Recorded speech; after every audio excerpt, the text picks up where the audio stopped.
आशियातली पहिली loco pilot retire झाली आणि पूर्ण भारतीय रेल्वे हळहळली। महाराष्ट्राच्या लेकीची ही स्टोरी बघून तुम्हाला नक्कीच अभिमान वाटेल।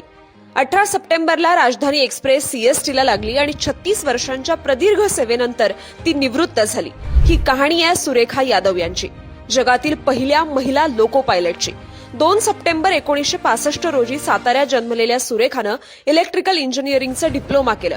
स्वप्न होतं शिक्षिका होण्याचं, पण नशिबानं वेगळाच ट्रॅक दाखवला। 1987 मध्ये मुंबई रेल्वे भरती मंडळाच्या मुलाखतीतून त्यांची निवड झाली आणि 1989 मध्ये त्या असिस्टंट ड्रायव्हर म्हणून रुजू झाल्या। 1996 मध्ये त्या गुड्स ड्रायव्हर झाल्या।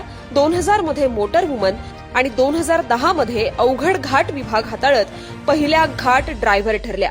लोकल ट्रेन पासून डेक्कन क्वीन, राजधानी, अगदी वंदे भारत एक्सप्रेस पर्यंत सुरेखानं प्रत्येक गाडीला आपल्या इच्छाशक्तीवर आणि धाडसावर पोहोचवलं। 2018 मध्ये दिल्लीहून वाराणसीला धावणाऱ्या वंदे भारतला चालवणाऱ्या त्या पहिल्या महिला लोको पायलट ठरल्या आणि त्यांनी इतिहास रचला। लोको पायलट विभाग पूर्णपणे पुरुषांची मक्तेदारी होती, पण तरीही सुरेखानं केवळ दरवाजा उघडला नाही, तर हजारो महिलांना नवी वाट दाखवली। आज भारतात जवळजवळ 1500 महिला लोको पायलट आहेत आणि यामागचं श्रेय सुरेखा यादव यांच्या धाडसाला जातं।